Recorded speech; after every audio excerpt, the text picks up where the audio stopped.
Good morning, everybody.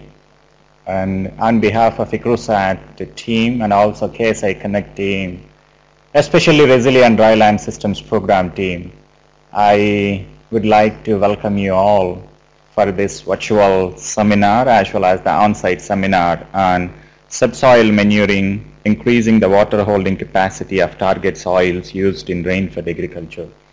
We have a speaker from Department of Agricultural Sciences at Trobe University in Melbourne, Peter Saleh, and he is here with us. Peter, welcome to ICRUSAT, and we are honored to have you in this particular seminar series. Thank you so much for agreeing to give the talk and share your knowledge with all our ICRUSAT, the scholars, as well as the scientific staff. And Peter's research interests are mainly in soil productivity, in rain-fed cropping and pasture systems in Southeast Australia. He has been a team leader in the subsoil amelioration program at La Trobe over the last 8 years. So with a brief introduction, Peter, now the floor is yours. We would like to hear from you.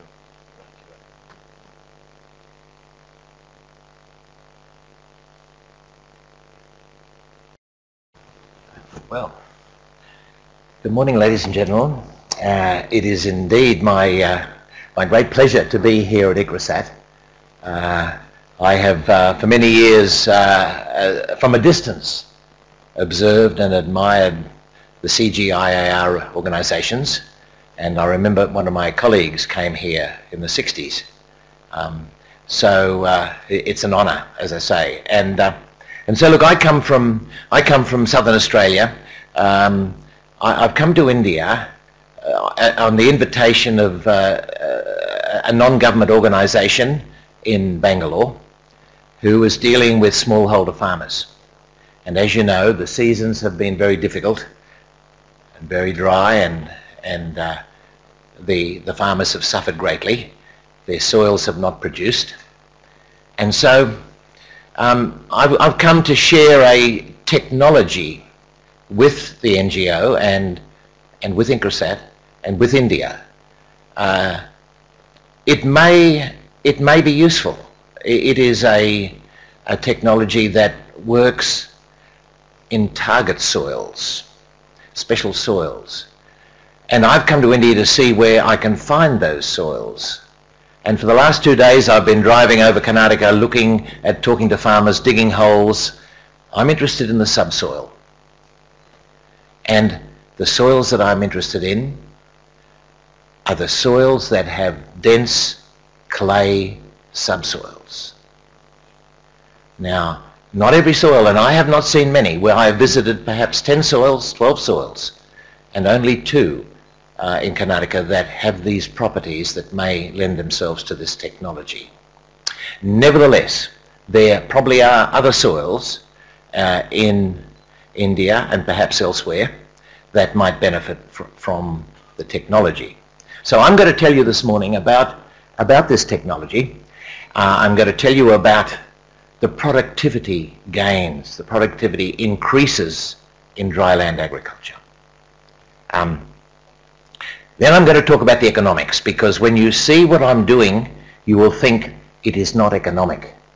But believe me, it is economic because of the productivity increases. And I'll talk about water. I'll talk about water holding capacity, because we all know that water in a dryland system is the driver, by and large, for productivity, assuming that you have managed other inputs.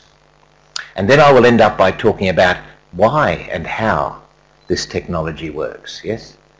So I hope you can understand me. Do you all can understand? Am I speaking too quickly or too slowly?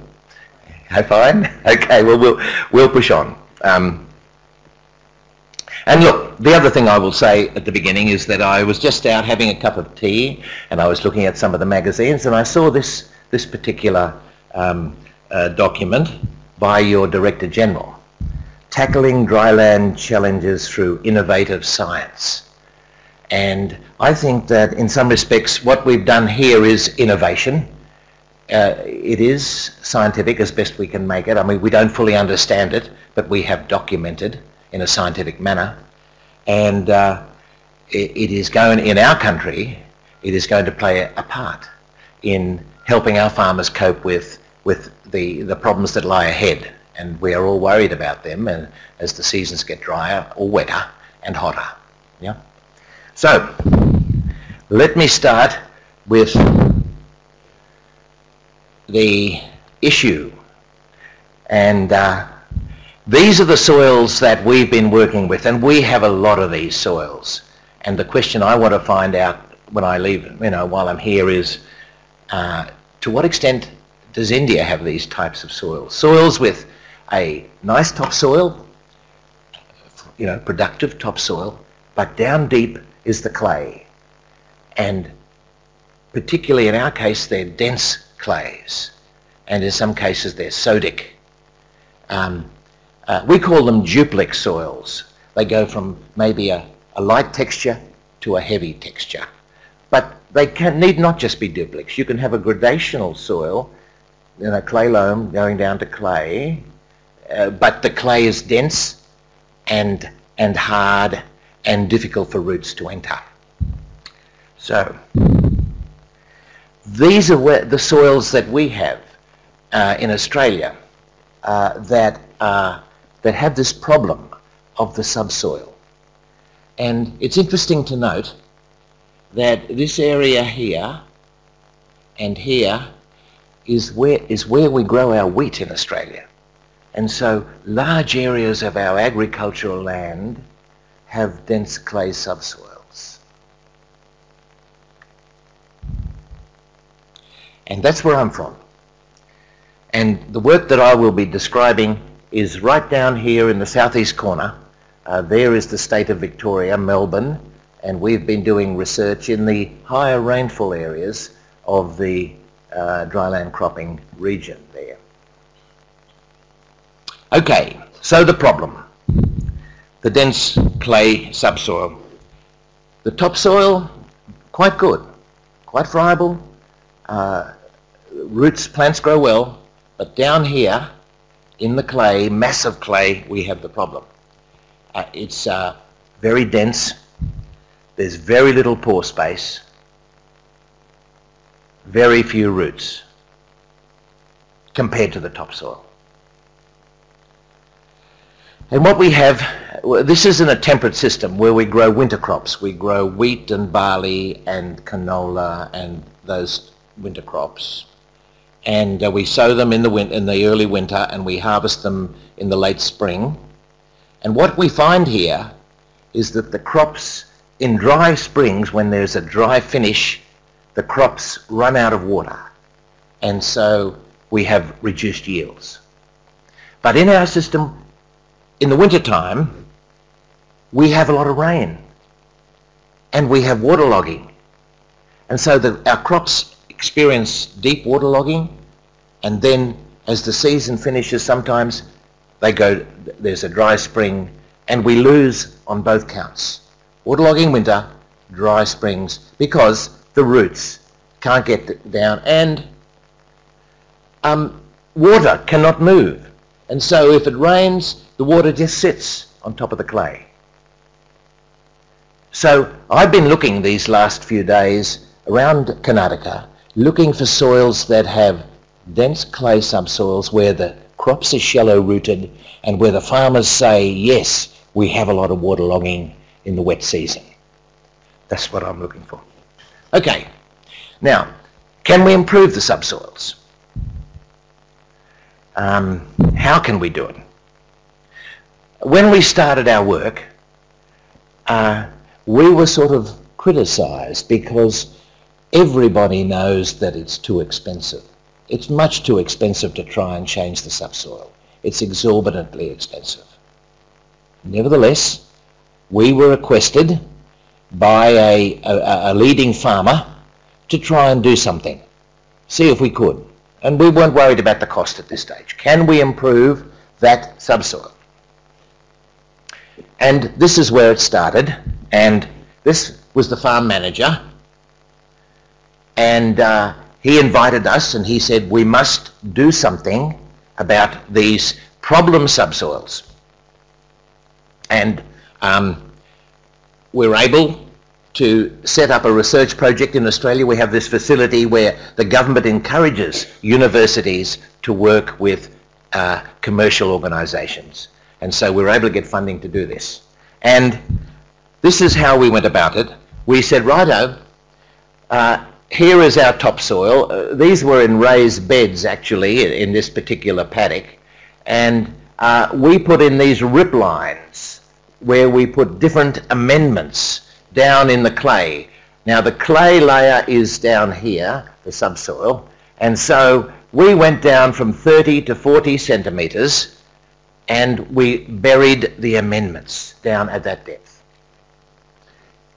And we had controls where we did nothing, or we deep ripped, or we added gypsum or fertiliser. Now you see, the thing is, these are sodic soils, they're high in sodium. And our practice in Australia is we use gypsum. Gypsum to manage sodic soils. And so we said, okay, well, we'll use gypsum down in the sodic clay. But then we also added the organic material. And you look at the rate and you say, my goodness, that's a lot of organic material. And we use poultry litter pellets or green alfalfa pellets that they use for feeding horses. That doesn't matter. The point was we wanted to get some organic matter down there. And we used very high rates. And you say, why did you use such high rates? Well, what we were trying to do was to change the clay. And in some incubation studies, we found that we had to have a lot of organic matter to start the aggregation process of the clay. Yeah? So, that's what we did. And that's how we did it. And the interesting thing is, it's so easy to start. All you need is a tractor and a deep ripper that just a single shank, a pipe, and you pour the amendment down behind the ripper. And 2 days ago I was talking to the NGO down in Connecticut, and we've worked out how they can try it. They can get the tractor, they can get the ripper, they get a pipe. It's very simple. Anyway, that's how we did it. I beg your pardon? The depth 30 to 40. 30 to 40 centimetres. So we're down through the topsoil into the top of the clay layer. And we are putting that amendment in the top of the clay.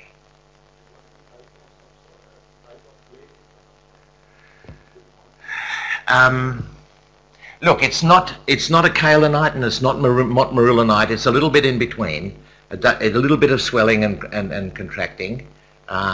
It's based on a basalt parent material.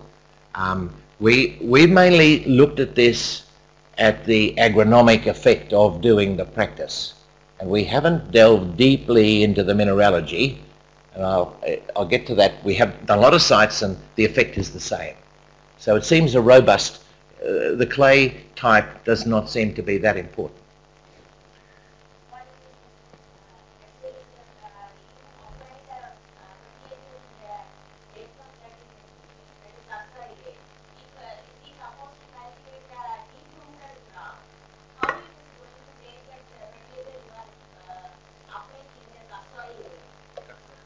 We're putting it into the subsoil.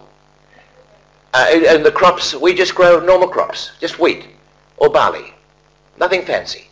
But it's only down 30, 40 centimetres, and the crop roots get their roots in there very quickly. In case of deep-rooted soils, Yes. if you apply this fertilizer in the range of 30 centimeter, is it possible that the roots can take the fertilizer in that depth? Yes. Yes, well look, firstly, it's organic amendment, so let's call it an organic fertilizer. It's down at 30 centimetres.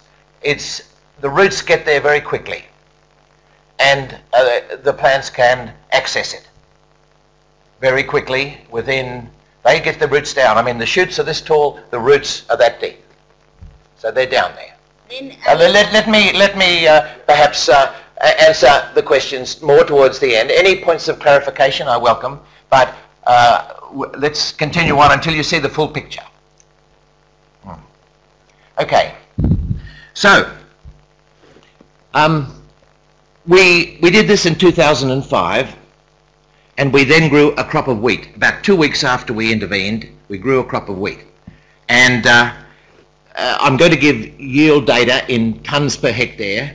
This was the control and the deep rip, so they were a little bit over, between 7 and 8 tonnes. The inorganic material a little bit higher, but when we measured the grain from the organic amendments, we had difficulty in believing what we were measuring. This is a dryland wheat yield in the vicinity of 13 tonnes per hectare, which we have never seen before. So that was the first year. That was a 67% increase between the organic amendments and the controls. Then in 2006 we had a very, very bad drought, and we grew a crop of wheat, and the control 3 to 4 tonnes, the organics 5 to 6 tonnes, and 55% yield increase in the second crop. And then canola the next year, 1.6, a very not a good crop of canola, but nevertheless 1.6, 1.5 tonnes, and again we got a nice increase with the organics in the third crop, and again 55% yield increase. So we were a little bit surprised by the consistent yield increases. We only intervened once. First crop, big crop. Second crop, 50, 60% yield increase over the 3 crops. Then we applied to our grains industry in Australia, and we said we need to do research to validate whether this effect is widespread. You see, when we go back there, these are 3 years at one site. We needed to know whether it happened across our cropping region, across sites, not just one site. It might be that it was a particular feature of that site. So this is down right on the Southern Ocean down here, Victoria, Melbourne over here, and we set up these sites in 2009, and then we looked at what became of those sites in terms of yields. At the first site we grew barley, again a 75% increase in grain yield in that year. Another site, Derrenellum, just across, almost 100% yield increase in the first year. And another site, 58% increase. So what we were seeing were these consistent increases. Where we went, where they had these subsoils, we were getting these productivity increases.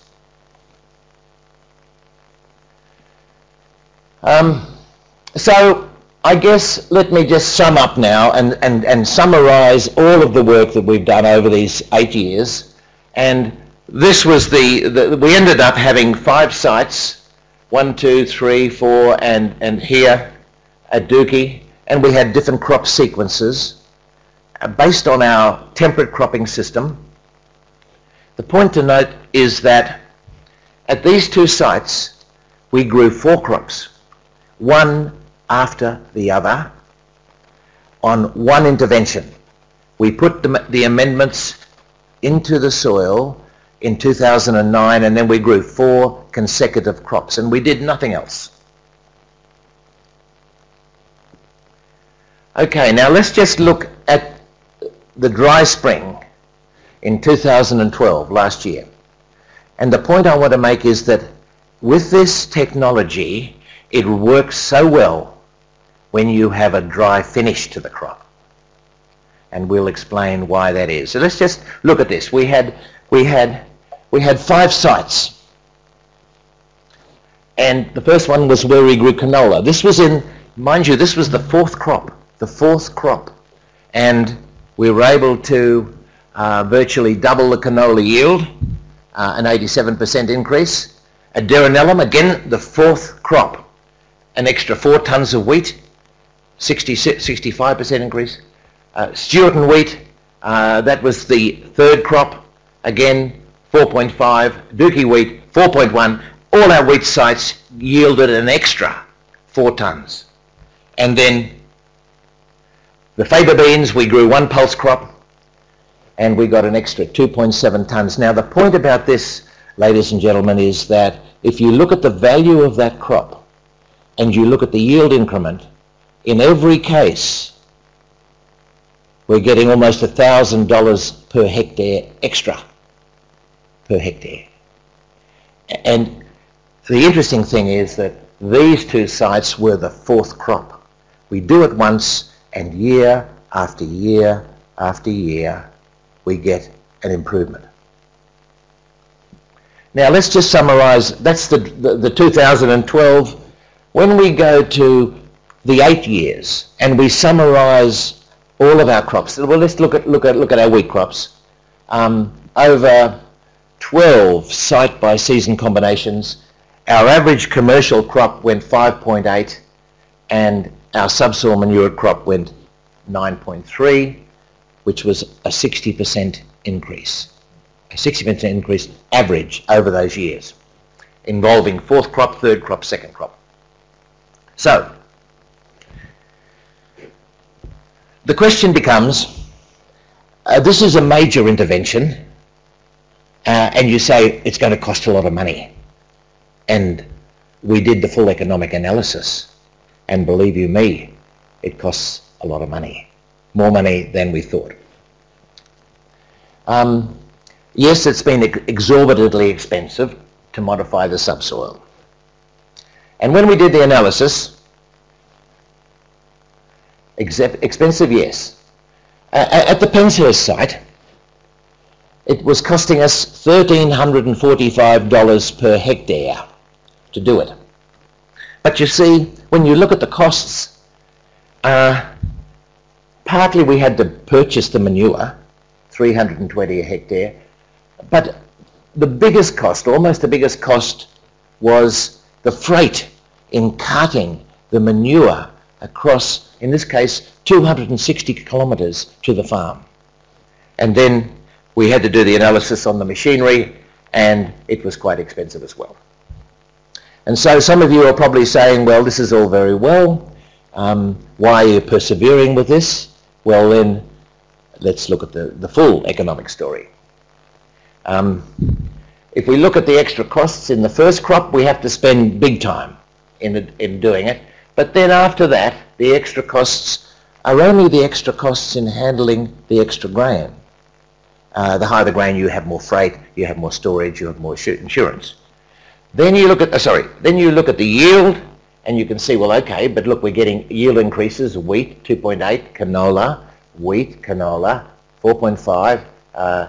This one should be just 2 tonnes there. Nevertheless, the benefit, when you start looking at the benefit, we are getting an increase in the first year, and then the increase returns continue over the years. The first year we're in debt. By the second year we're in profit.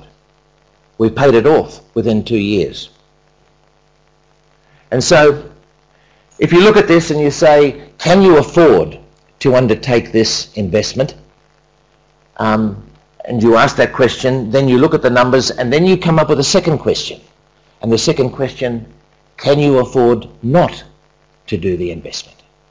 Because when you look at the economics at this site, the net present value, which is the increase in wealth for that farmer over and above a sort of opportunity cost, is $1,800 a hectare over 4 years, or $546 per hectare per year.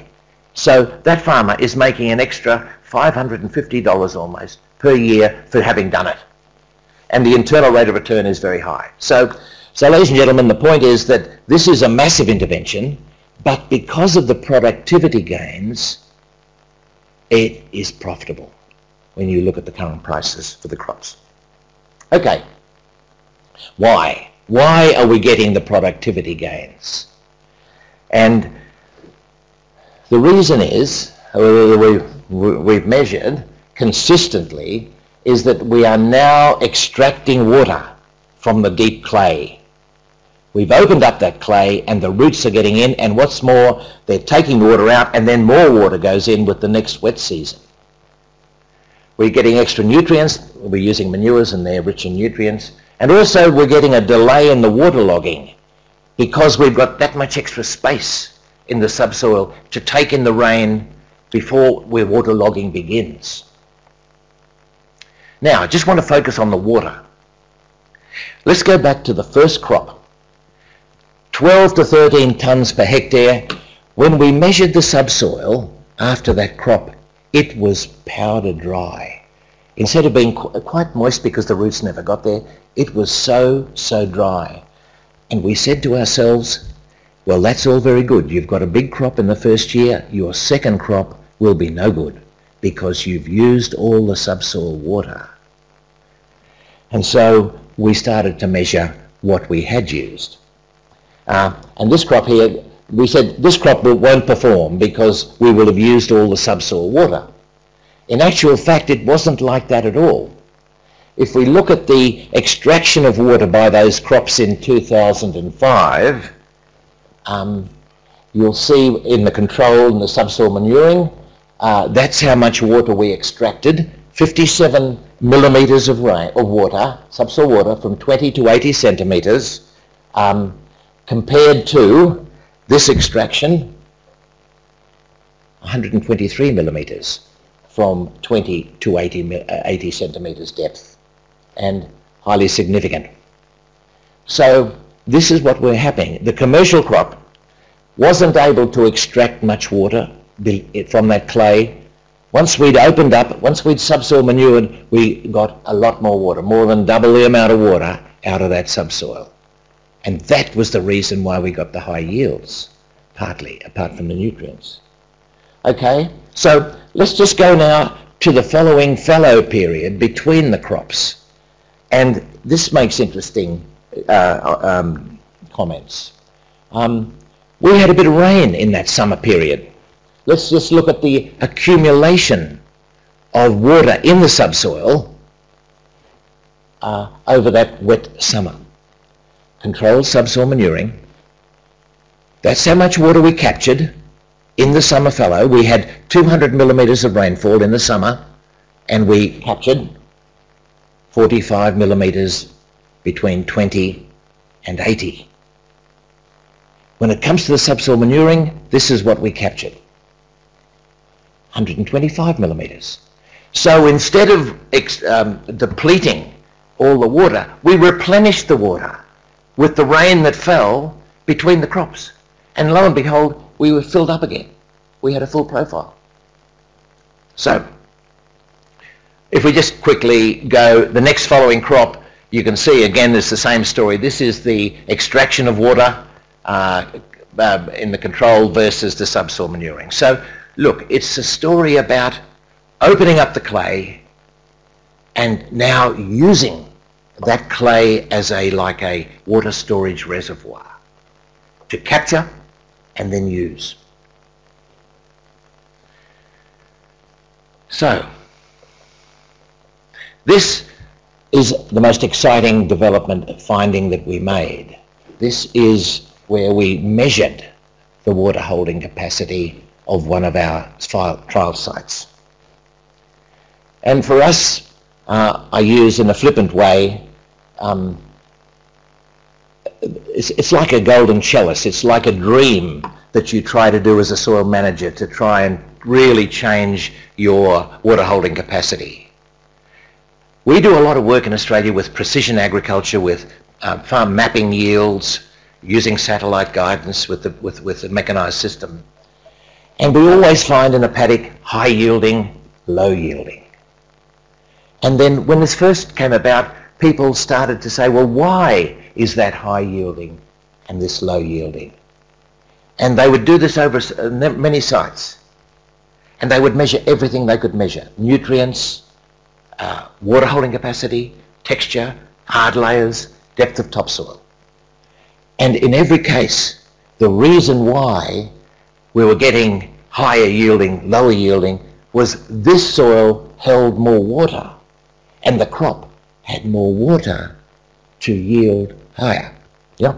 So, given that, we measured at one site the plant available water capacity. Now, the way we do it, and you probably do the same thing here, is that at the end of the crop, you dry it out. You put plastic over the crop, no more rain, and you measure the amount of soil water in the profile at the end of the crop. The crop has extracted all it can. And that's the lower limit.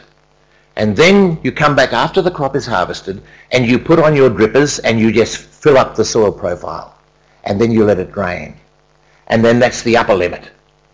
And so this is what we found. In the top 40 centimetres there wasn't a lot of difference between the amount of water that the profile would hold that plants could use. When we get to the bottom 40 to 100 centimetres layer, 60 versus 138 millimetres of water. An extra 78 millimetres of water is stored, is storable, is being held by the subsoil for the crop. Now, we found in our research, in our agronomic work in Australia, that normally in a growing season, 1 millimetre of soil water crop water use, shall we say, will create 20 kilograms of grain, of wheat. When we use deep subsoil water, that amount goes up to almost 60 kilograms of grain per millimetre of water. So the point is that deep water is much more, is used more efficiently because all is involved is just filling the grain in the ear once you get past anthesis. And I've been looking at some of your posters in the corridors and you talk about post-anthesis water use. And we have some agronomists no doubt amongst us and how can we use more water after flowering because that water is used so effectively by the crops. So we've been able to add almost 80 millimetres down to a metre, and no doubt there would be benefits below a metre that the soil profile will hold. And if we say, look, let's say for every millimetre, not 60, let's say 50. 50 by 80 is 4 tonnes. And I've showed you that we consistently got our 4 tonnes. So we're attributing this to that extra capacity in the soil, in the subsoil, if we can open up the clay. So, what has happened to the soil? How come this is happening? What have we done to it?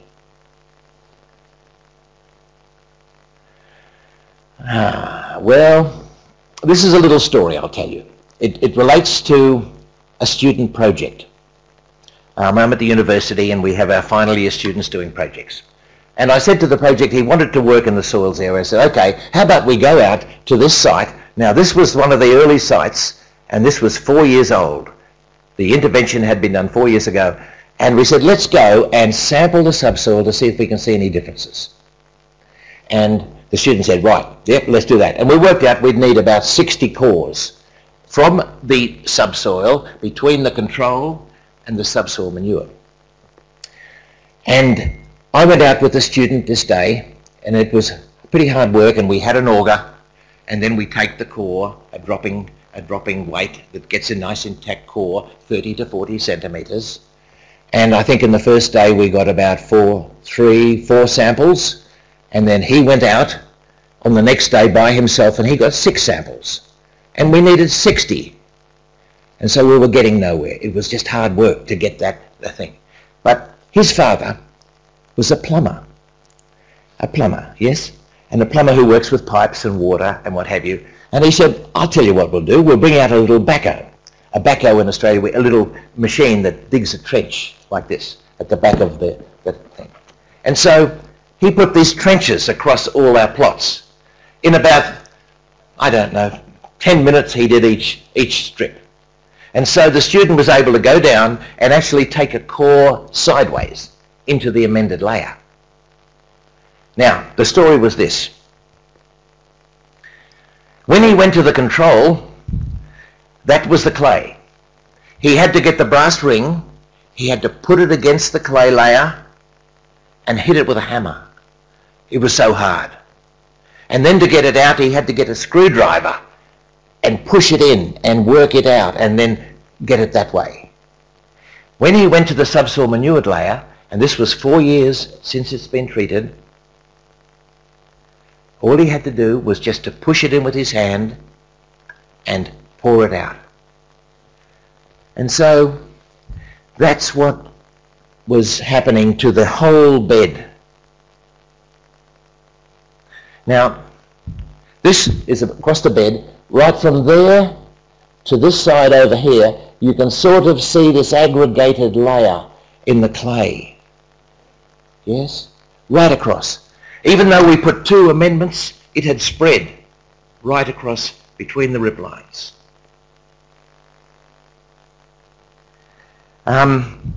Hydraulic conductivity, 50-fold increase. Macro-porosity, 2.5-fold increase. Let's just look at the numbers. Macro-porosity. Now, I'll just draw your attention to the white line is the control, and these are the amended layers with the organics, the subsoil manured layers. And you can see that in the control layer, it's about, macro-porosity is about 8% there. That line is the 10% line. You need 10% of macro-porosity for roots to be able to breathe and grow. And so this was part of our problem. This was part of our problem, was that this was there was not enough air getting into those soils. When we did our amendment, we took it from there right out to almost 20% macro-porosity. So whole mass of air is now available to the roots. In conductivity, in these soils, no water moves. It can't move. It's just impermeable. And so we're able to increase this from here, practically zilch, 0 conductivity, saturated conductivity, right out to here because of the aggregation. And so this was very much similar to the controls up here. So we had transformed this clay to make it aggregated, to give it porosity and to give it conductivity, so that the rain falls, it goes straight in. It doesn't just run off with a hard clay. So just a few more slides here and I'll finish up. But we've been mainly doing the agronomic work. We haven't been looking at a lot of the mechanisms, but we've been reading the literature. And I think I have a soil physicist here and maybe a soil microbiologist. And you read about what the microbes can do to soil structure. And this is what we think happens based on our understanding of the scientific literature. We add the amendment. The amendment does a number of things. It really stimulates the roots. In fact, we go and when we do it and we get a shovel, we see that the crop roots go straight down. Instead of going sideways, they go down into the clay, into that amendment layer. So it stimulates the roots. It also stimulates the microbes. And of course, the roots, if they're functioning actively, it greatly stimulates the microbes because of all the exudates that are coming out of the roots. And so we're creating a great mass of microbial activity in that amended layer, in that clay. And then this is the gift of nature, I think. What happens then is that, and I'm not sure quite how, the microbes provide polysaccharides. These are extracellular polysaccharides, maybe coming out of the microbes, or they're the remains of the microbial wall. And it's the polysaccharides that combine with the clay particles. And then they then give us the aggregates. So the take-home message, I think, with this technology is the roots. What we've got to do is to go down, amend that layer, but really get a lot of root activity, preferably with a monocot, a grass. We use the roots with the fibrous root system, and we get them to be active. Every study, every experiment we've carried out is that where we have plant roots plus the amendment, we get a big increase in aggregation. So, what can we say about subsoil manuring and rain-fed agriculture in India? Maybe. Do you have the soils with the dense clay subsoils? Do you? I haven't seen too many. Sorry? The soil you are talking about here, Yes. it seems it's like something vertisol like. In USDA system we call it vertisol. Yes.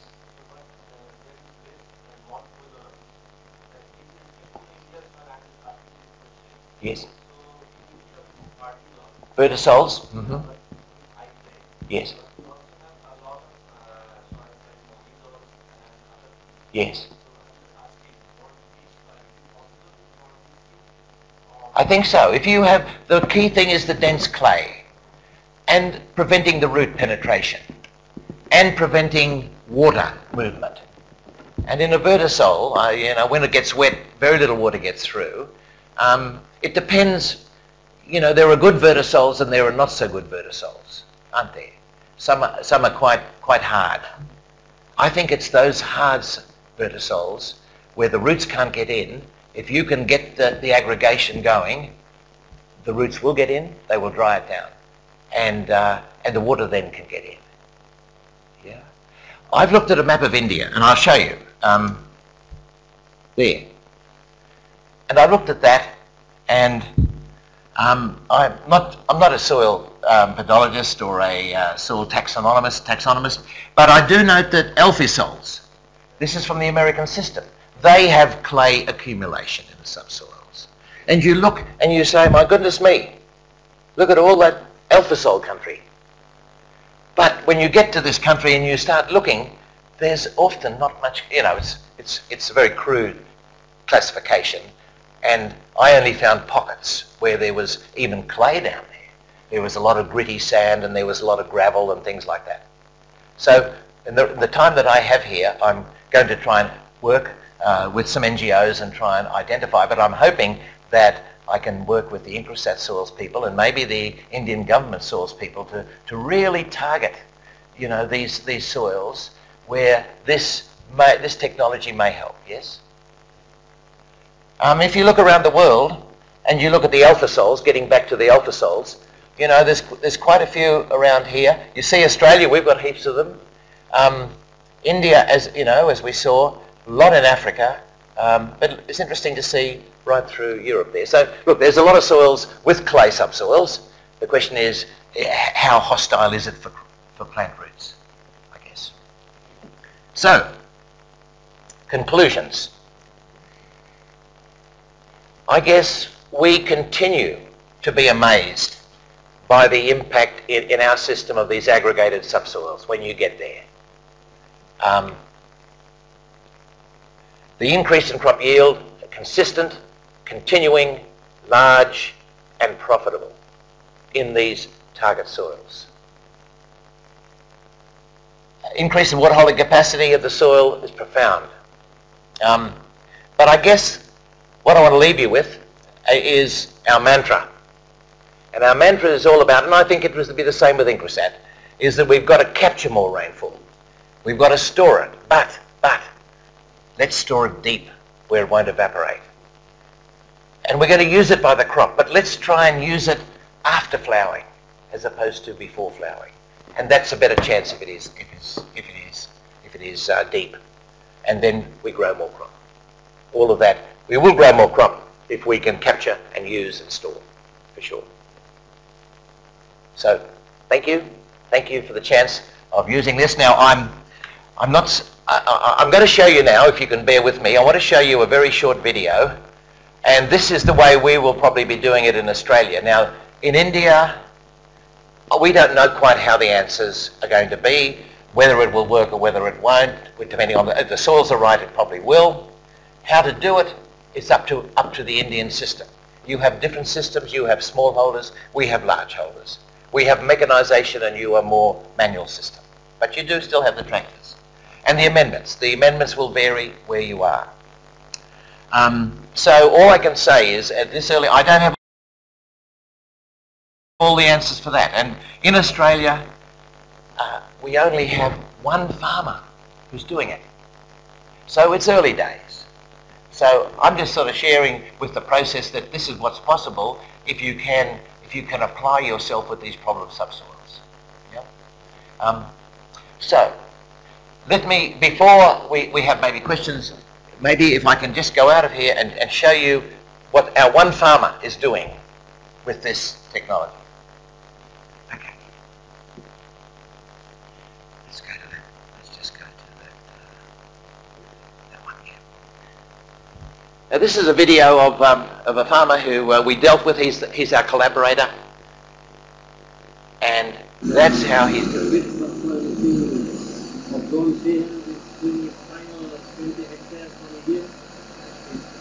Completed nearly 100 hectares in all. Right now is paddock as you see. He's done 100 hectares. We've got control areas for comparison. And they're putting in approximately 18 tons a hectare of screen that puts manure. And it's built that the fact is capable of carrying close to 15 tons all screen, and the big motor and the tank goes all the up the material into the soil through the 6 rivers, 6 tubes powered motors. Able to, with GPS guidance, the operator is able to remotely operate the machine and open the response off the tractor and test the machine. Okay, mate. I think so. It moves slowly and at this total rate with this first big machine, it tells me the process driver at about 0.8 kilometers per hour.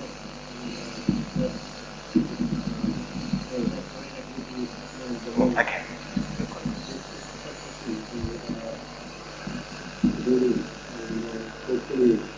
So, 300 horsepower tractor, 6 rows. He thought he could do a hectare an hour. He couldn't. He could only do half a hectare because it was high rates were going in. Now, in terms of, I suppose, where we're heading in Australia with this is we don't think we can afford to use manures. We have to use materials produced on the farm because of the cost. And we're looking at the crop residues and processing the residues. Maybe we go into a composting type system where we do a lot of mechanised composting nowadays, or we just impregnate some of the residues with nutrients and put them down. We've had very good results with that. So that's where we're going. But just to share with you what's possible, I guess it's an eye-opener what is possible if you have these problem clays, and in rainfed agriculture they'll have a big impact. Thank you, Peter. Thank you for that great talk and also sharing your experiences. Especially you took us to Australia in just 2 minutes and show how the farmers are working there. Yeah. And seeing everybody is listening to you with a great interest, I definitely feel they have some questions. Would you like to take some questions?